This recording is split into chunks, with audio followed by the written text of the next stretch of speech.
Hello and welcome to Progress Texas Happy Hour. I'm Samantha Gnadinger and I'm with Progress Texas, and joining me today is Executive Director Ed Espinoza, Advocacy Manager Diana Gomez, and Communications Wesley. Sorry, I was mixing up your titles there for a second. It's been a long night. Obviously, reading is hard for even me right now.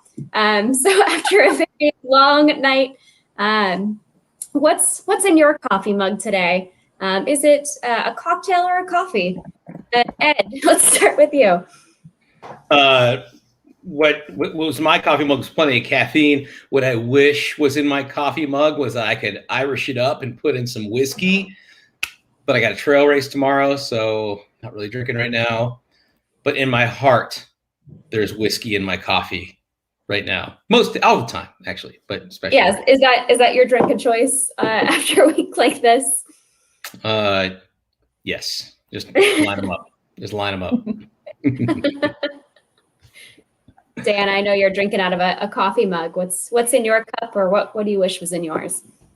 Yeah, same with Ed. And in my heart, it's an alcoholic drink. It's a margarita with a little umbrella or something. I think, we never really drink during these happy hours. And I thought man, this will be the first one where maybe I'll actually get a drink. But then there's just no way, because I feel so hungover from staying up last night, watching what was happening, and so tired that this has to be a black coffee full of caffeine as well. What about you, Wes? I'm with Diana. With only 2 hours of sleep, I can't. I wouldn't be able to. It would be a bad combination with alcohol. I wish a martini was in my cup, but I'm actually not a coffee drinker, so some peppermint tea was in my mug earlier this morning after 2 hours of sleep. Yeah, I'm definitely on the tea train myself. I do have an espresso maker here, which might end up just getting added absentmindedly to my tea. So who knows what kind of day I'm going to end up having. But it's definitely been a tough week. But I know I heard and saw a lot of Texans were really showing up at the Capitol and showing up to protect rights and everything. And I kind of want to hear about that. Diana, I know there's a lot of orange at the Capitol. Can you tell me what that was about? Yeah, so Progress Texas, which is a part of the Trust, Respect, Access Coalition, and other coalition members, we wore orange on Wednesday. I'm trying to remember, bright and early. We got there at 8:30 in the morning for this really amazing press conference. And I say it's amazing, even though the purpose for it was, to speak out against these anti-abortion bills that were up this week. But amazing that we all got together, all of the partners showing solidarity for one another. And it was just really great being able to, all of us wear our ex-UT gear, ex-Halloween orange, and just all the shades of orange we could find to just be together. And we were joined by Wendy Davis, who is such an awesome icon and champion, and then also Representative Donna Howard, Ann Johnson, and representatives from the other members of the coalitions that were a part of speak about the power that we have, and how abortion is healthcare. And despite what folks try to do in the Capitol, abortions have always happened, and they'll continue to happen. And we're going to keep fighting for folks in Texas to be able to get those as safe as possible.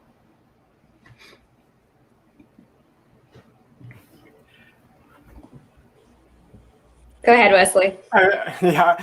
So I was also going to mention, one of the more fun things that happened that day, some of the TRA partners joined together and did a few banner drops in the rotunda of the Capitol as well. And the banner said things like abortion is healthcare. I think they said stop HB 1515 or SB 8, which were the bills that we were there to fight against. But, it was a really long day. We've had a lot of long days at the Capitol this week. Me and Diana were up for the press conference. It was an 8:30 press conference. that she was emceeing. And so we had to get there earlier than that.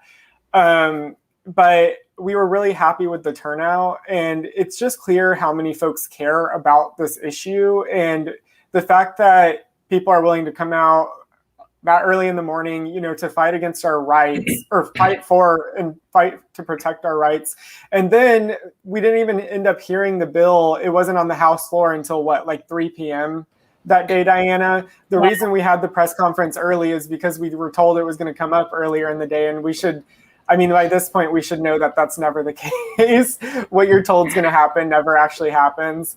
But I was telling Diana earlier, it's like a twisted spirit week at the Texas Capitol. You know, we were wearing a bunch of different colors to like support our rights or fight against voter suppression.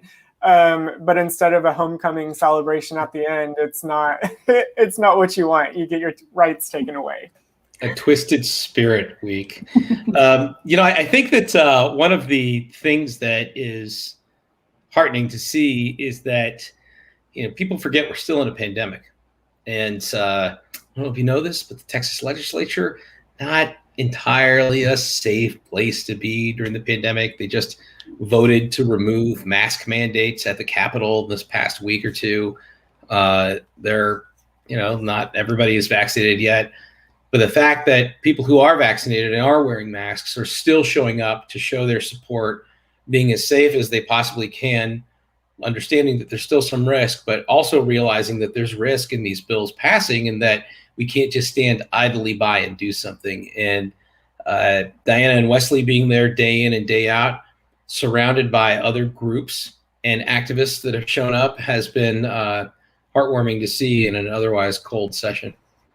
Yeah, and I think a part of that like twisted Spirit Week is usually Spirit Week is around folks at your school, wherever you are, trying to encourage whatever sports team to do well. And I kind of felt like we were the like cheerleaders or yell leaders trying to encourage our side of the team, our like champion Democrats to do well.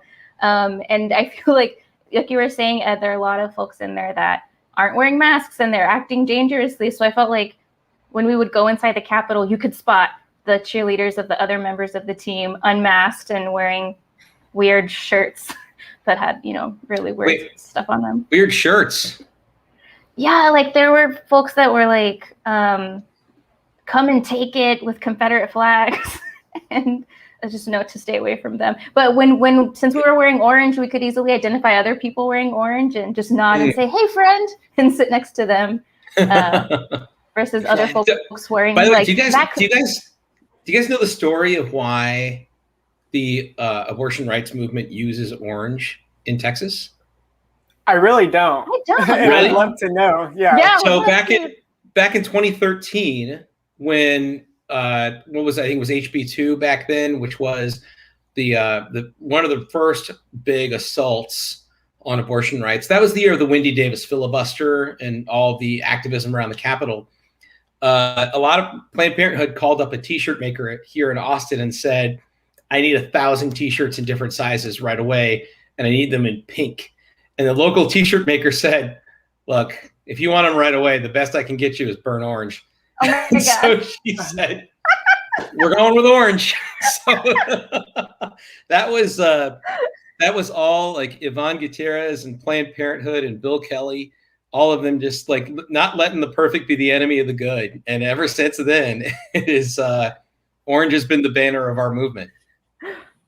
I see in the comments, we've got an activist that still has their 2013 Stand With Texas Women t-shirts. And yeah, I love to hear that. And it's folks like that, it's like you showing up at the Capitol that have really made the difference, really been out there every day, every month, every week, every session to fight for these rights. What does that mean to you guys as people who are at the Capitol fighting for these rights when you see people showing up day after day? I think what Diana was saying really rings true to me. It's like we're the cheerleaders for our legislators who are, up there actually like fighting on the floor to try to maybe kill these bills or get good amendments put in. But it's really nice to know that you're a part of a community of other people who are also going through the same struggles you are. We were up till like 4 a.m. last night, and so were a lot of other of our partner organizations and folks who are fighting against these bills. And so we kind of just bond over the chaos. I think that's something that's brought us all together.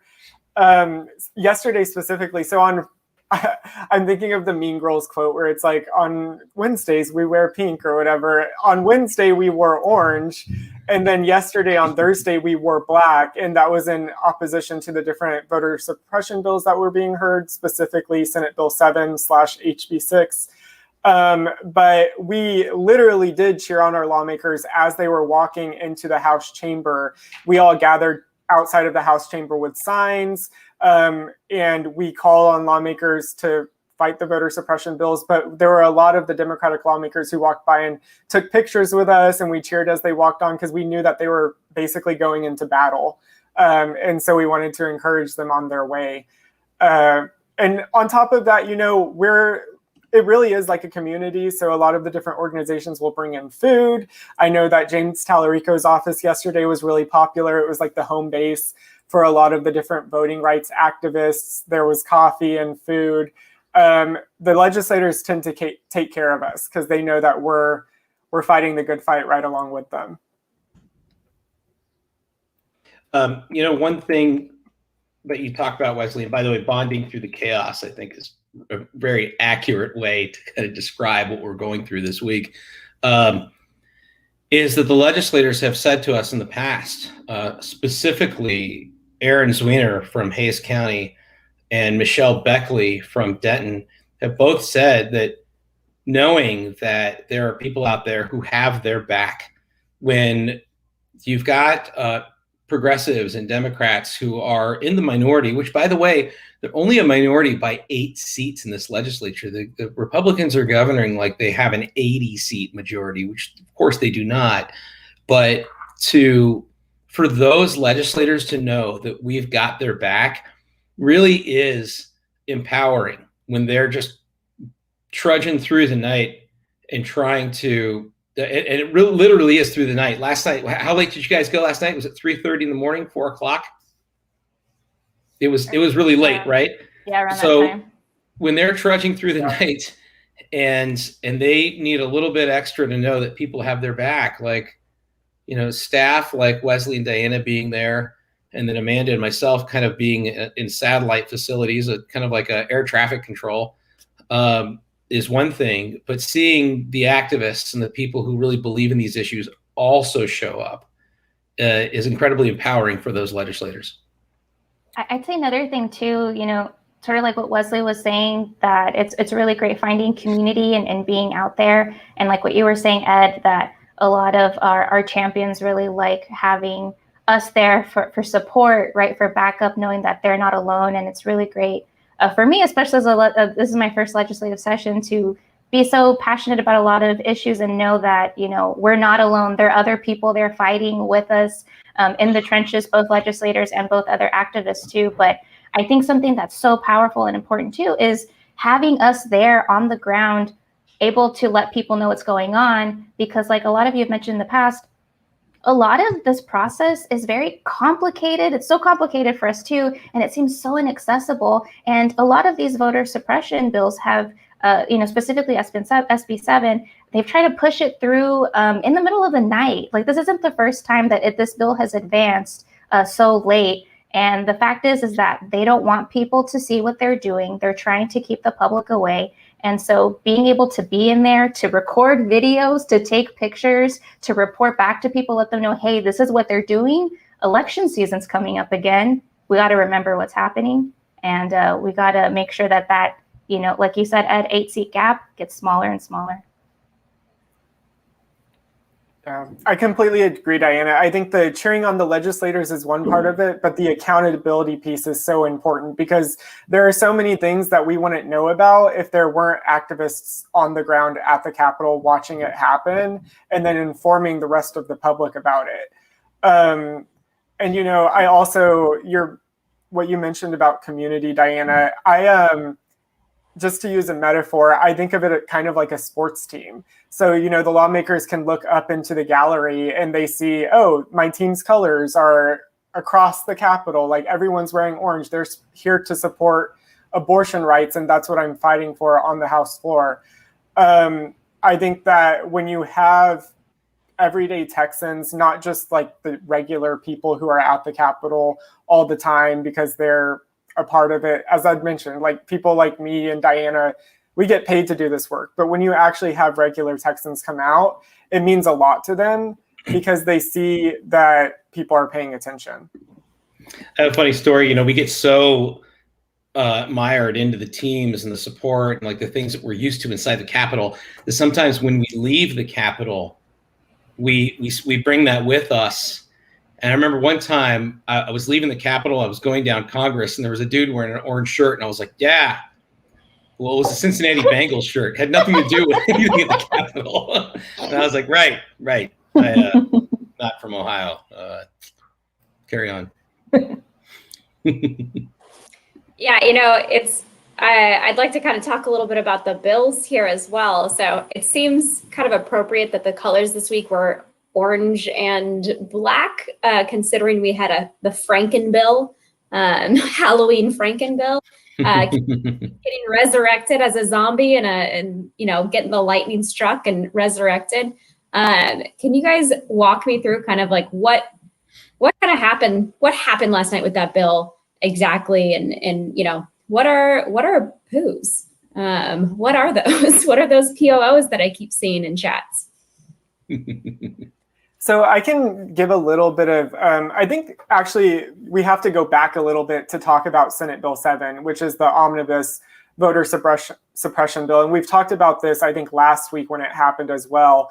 But this bill is actually a completely different bill than what it was originally. So the two big omnibus voter suppression bills of this legislative session have been House Bill 6 and Senate Bill 7. The bills are different. They're both voter suppression bills. They both aim to reduce access to polling places. They specifically target communities of color, but they do it in different ways. Well, recently, Senate Bill 7 was up in the House Elections Committee, and Briscoe Cain replaced the language of the bill with his own House Bill 6, which he authored. So the bill became a completely different bill, and then it was pushed forward to the full House yesterday. And so that's where a vote ended up being taken. So we were working with a different bill than SB 7 now is a completely different SB 7 than what it was originally. And so from there, yesterday during the debate, first of all, again, just like on Wednesday with the abortion bills, we were told that it was going to be coming up earlier and there would be debate on it. And it would take a while because there had been over 100 amendments introduced for the bill. Well, then debate continued to get pushed back like over and over again. I think it was like pushed to 7 and then pushed to 11:30 at one point. And still, we really hadn't gotten through any of the amendments. So I think all of us were kind of assuming that it would go, like debate would go into today. But what ended up happening is that legislators were meeting on the sides and kind of coming up with deals so that the lawmakers would accept certain amendments. And, in some ways, Texans or Texas Republicans, they have power in the legislature because they're the majority. So some of the amendments that were able to get passed, it was good to see because our lawmakers don't necessarily. They could have passed the bill as it was. They had the votes to do that. That's a lot to unpack, so I'm going to interrupt you. There's a lot going on. There's so much going on. It's even hard for me to keep up with the stuff that you just rattled off. So, as somebody who is kind of an observer from the outside, you mentioned SB 7 and HB 6 as the big omnibus bad voter bills, and you call it a Franken Bill because neither of these look like the way they started. They don't. We don't even know what they look like now, and we don't know where they're going to go. And how many amendments did Democrats try to add last night to them? It was over 100. I think like 130 or something like that. Right, I think like we tapped out at 150. I think was the last number I had heard.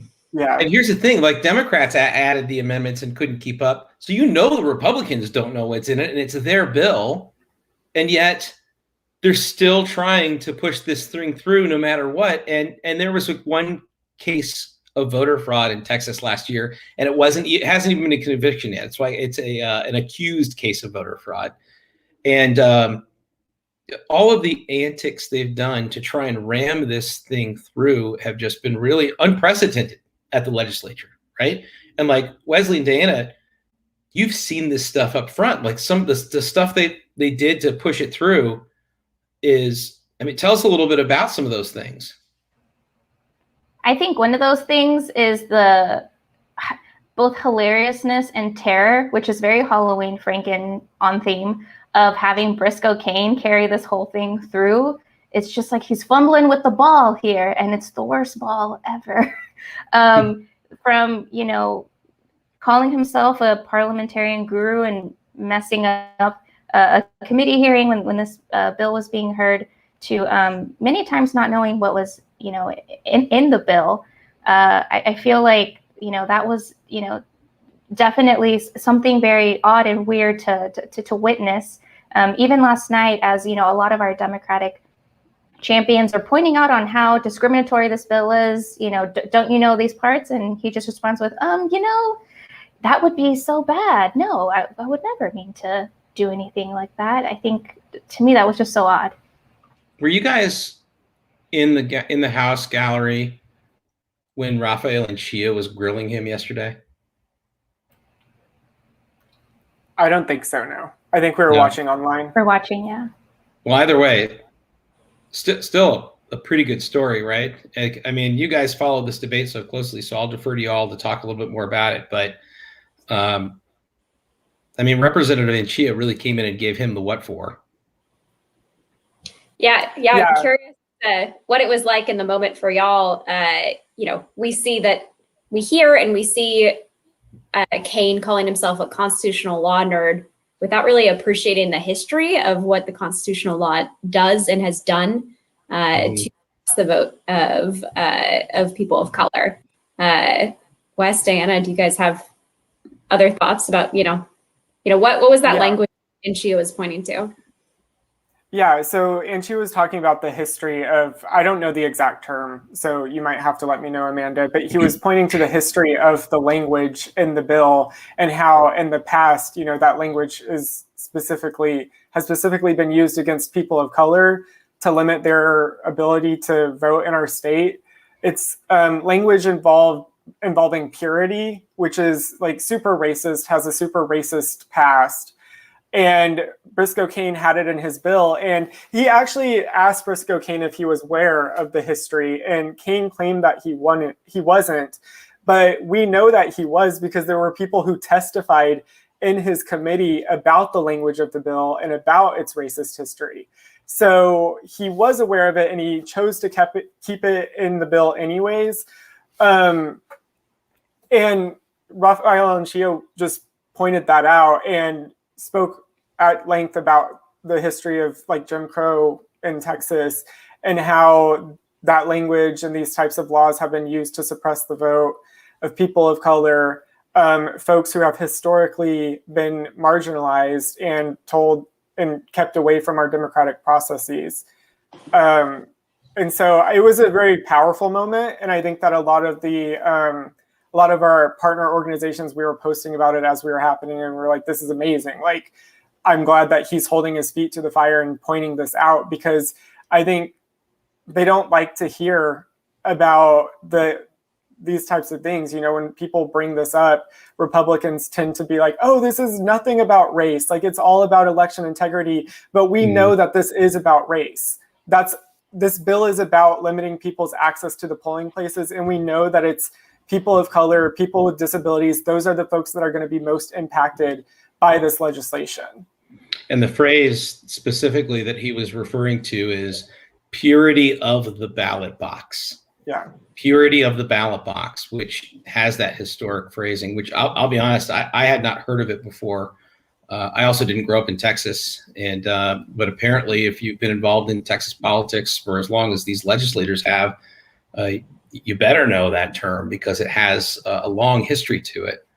So anyway, thanks for that story, Wesley. I thought that was a really compelling exchange. If you look for it on Twitter, you can find that the folks listening can find that exchange as well.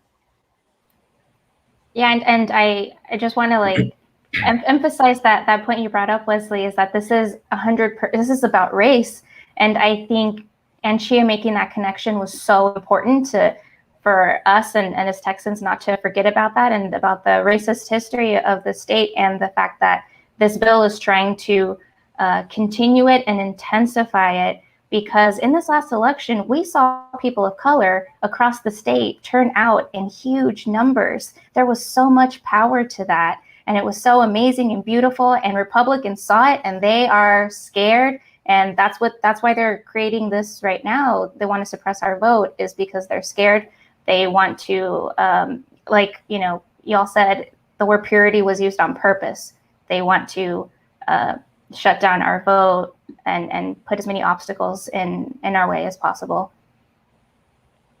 And playing dumb, you know, of the history of that word, like Briscoe does, one does nothing to engender him to people that are in his own district that are that understand and have been affected by that kind of dog whistle politics. I am editorializing here when my panelists are much more the experts. So I kind of wanted to switch gears and talk a little bit about kind of the bad bills that got through this week for abortion access. What were they? What did they do? And what are kind of our next steps? Yeah, so you know, one of them, which was the bigger one, which we had emphasis on this week, was HB 1515, and that one advanced. Went through on second reading and then on third reading yesterday. And that is basically a 6-week ban on abortion. And, you know, the right has called it like a, you know, heartbeat bill, but, you know, it's a 6-week ban because, you know, most folks don't know at that point that they're pregnant. And that's when it would ban abortions.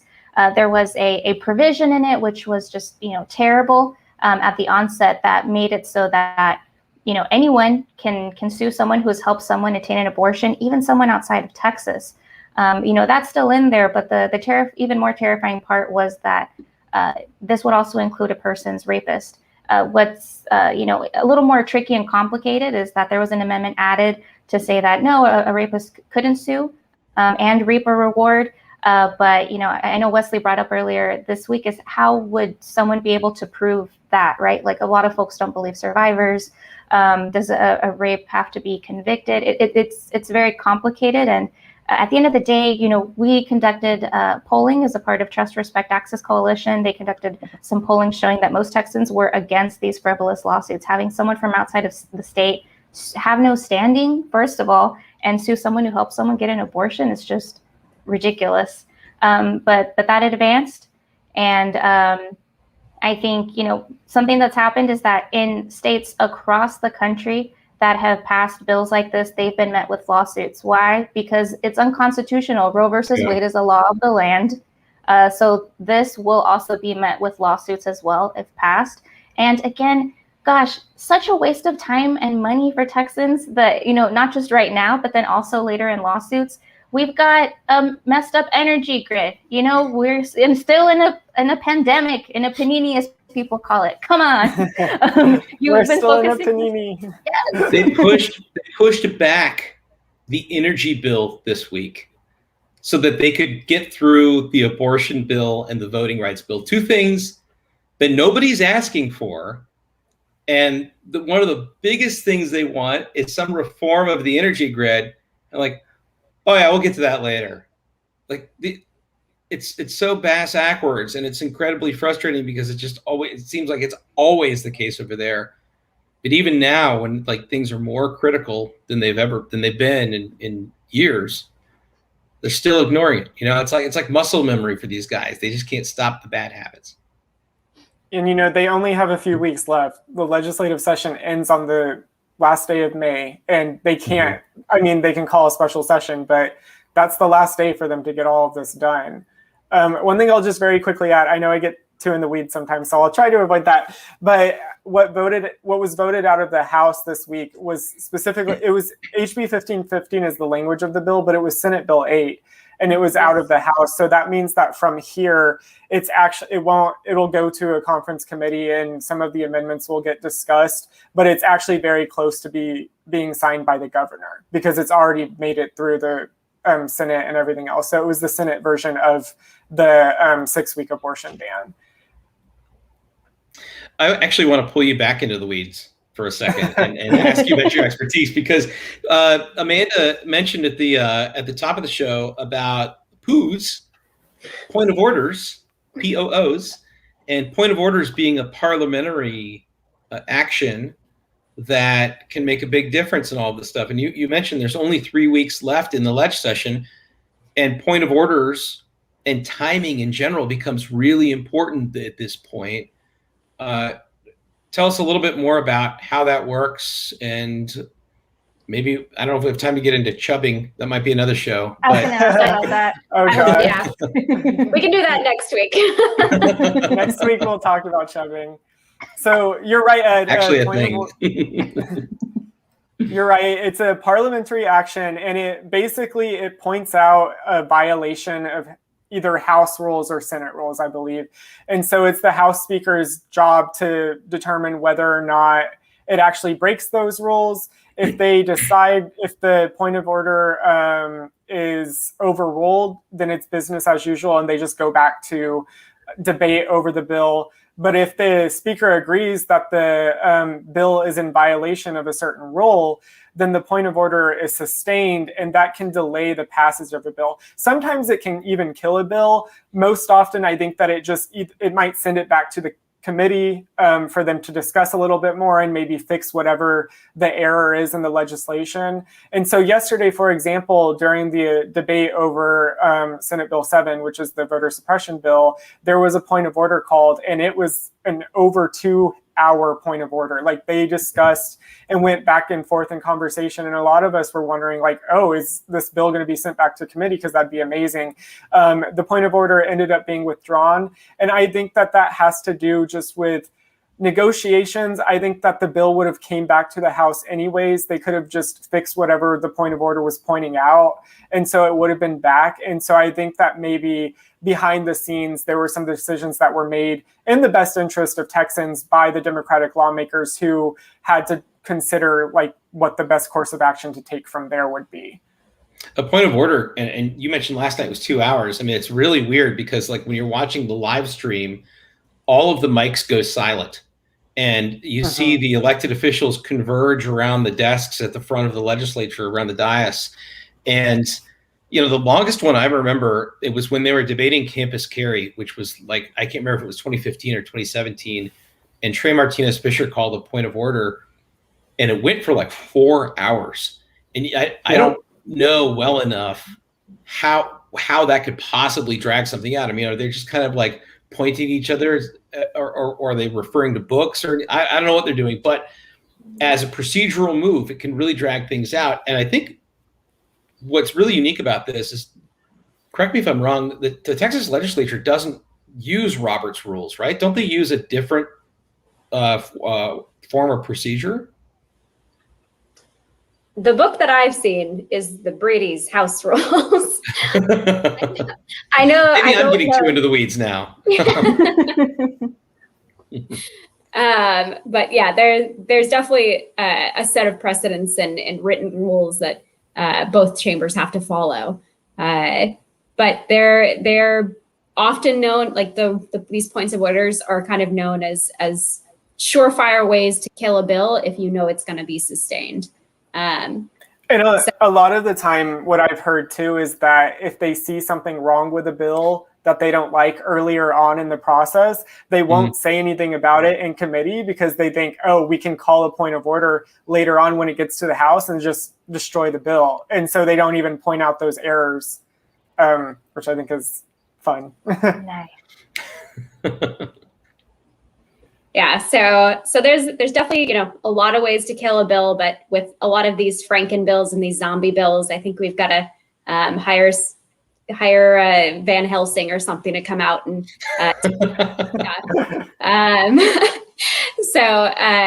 to close us off, what would be one way that you'd like to see the physical copy of these bills die? Flames, drowning? What ways would you like to take out our bills this session?